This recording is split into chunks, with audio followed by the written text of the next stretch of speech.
আসসালামু আলাইকুম ওয়া রাহমাতুল্লাহি ওয়া বারাকাতুহু। বন্ধুগণ, কেমন আছেন সবাই? আশা করি আলহামদুলিল্লাহ ভালো আছেন। আপনারা জানেন কিনা জানি না, আমি আপনাদেরকে একটু স্মরণ করিয়ে দিচ্ছি।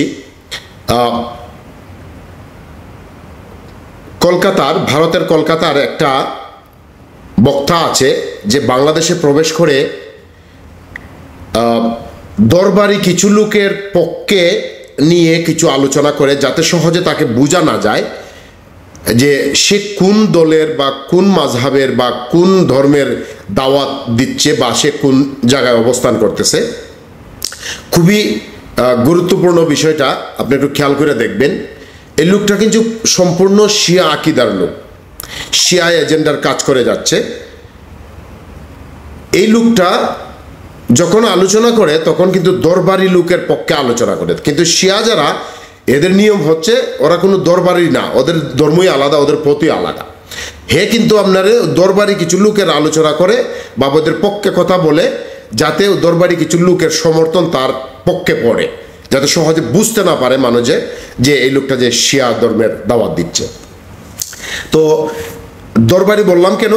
কারণ মাঝি ভান্ডারের কিছুটা অংশ আছে শিয়া পথে চলে, তাদের আকিদাগতভাবে ঠিকই, আমলগতভাবে সামান্য পার্থক্য, কিছুটা একটা অংশ। আর কিছু দরবার আছে, যেমন ব্রাহ্মণবাড়িয়া আছে, চিটাগাঙ্গে আছে। তো আজকে আমরা দেখব যে তাদের মধ্যে কি একটা মিল রয়েছে। এই মিলটা সম্পর্কে আপনাদেরকে একটু ধারণা, চলুন শুনি। আজরাইল আলাইহিস সালাম ততক্ষণ জান কবজ করেন না যতক্ষণ আগে আপনার পীরের দরবারে হাজিরি না দেন। ইন্তেকালের পূর্বে আগে 4 নম্বর দরবার পাক দেড়তলায় আজরাইল আলাইহিস সালাম হাজিরি হন, দফতর নিয়ে হাজির হন। ইয়া হুজুর পাক, বড় হুজুর পাক, আপনার অমুক মুরিদ অমুক দেশের অমুক গ্রামের এই নাম, তার এখন ইন্তেকালের সময় হয়ে গেছে, উনি আপনার মুরিদ আসেন, আপনি ইজাজত দেন। আপনার বিনা এজাজতে জান কবজ করতে পারি না। বড় হুজুর পাক ইজাজত দেন, তখন আজরাইল আলাইহিস সালাম এসে জান কবজ করেন। এই ইঙ্গিতটা কোন দিকে দিচ্ছে জানেন? এই ইঙ্গিতটা দিচ্ছে আব্দুল কাদের জিলানী, মাঝভান্ডারী আব্দুল কাদের জিলানী, তো মঈনুদ্দিন চিশতি, এইসবের ইঙ্গিত দিচ্ছে, যাতে ওই পন্থার লোকগুলা তাকে সমর্থন করে, মারহাবা বলে, অর্থাৎ মানুষের যাতে সহজে তাকে বুঝতে না পারে। তো সেম আকিদা মাঝভান্ডারেও আছে। চলুন আমরা এখন মাঝভান্ডারে শুনি যে একজন মুরিদের জন্য পীর কত বড়, সেখানে মালাকুল মউত এগুলা কিচ্ছুই না, একেবারে তাদের কাছে তুচ্ছ। পীর মুরিদি এমন একটা পাওয়ার। এখন আমরা শুনবো মাঝভান্ডারীর এই আকিদা সম্পর্কে তাদের কি পথ।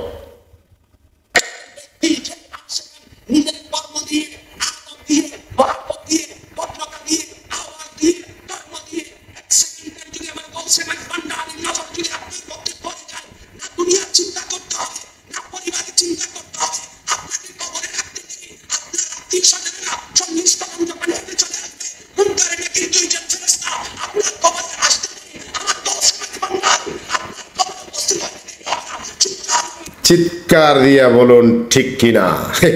তুই কি ওয়াজ করলে আর কি আলোচনা করলে কইরা আমার সামনে লোক বসা থাকা লোকগুলারে বলো চিৎকার দিয়ে বলুন ঠিক কিনা।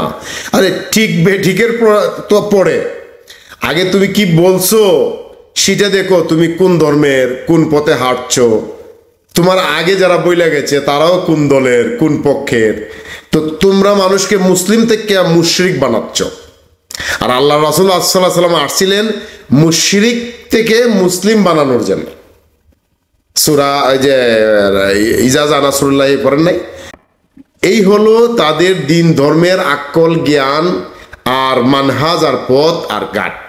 আমরা একটু জানি না রাখেন, একটু বুঝা রাখেন। ফটকরিয়া সুন্দর আলোচনায় আর মুসলিম হইলেই বা দাড়ি জুব্বা টুপি দেখলেই আবার হয়ে যায় না, মানে দুর্বল হয়ে যায় না তার প্রতি।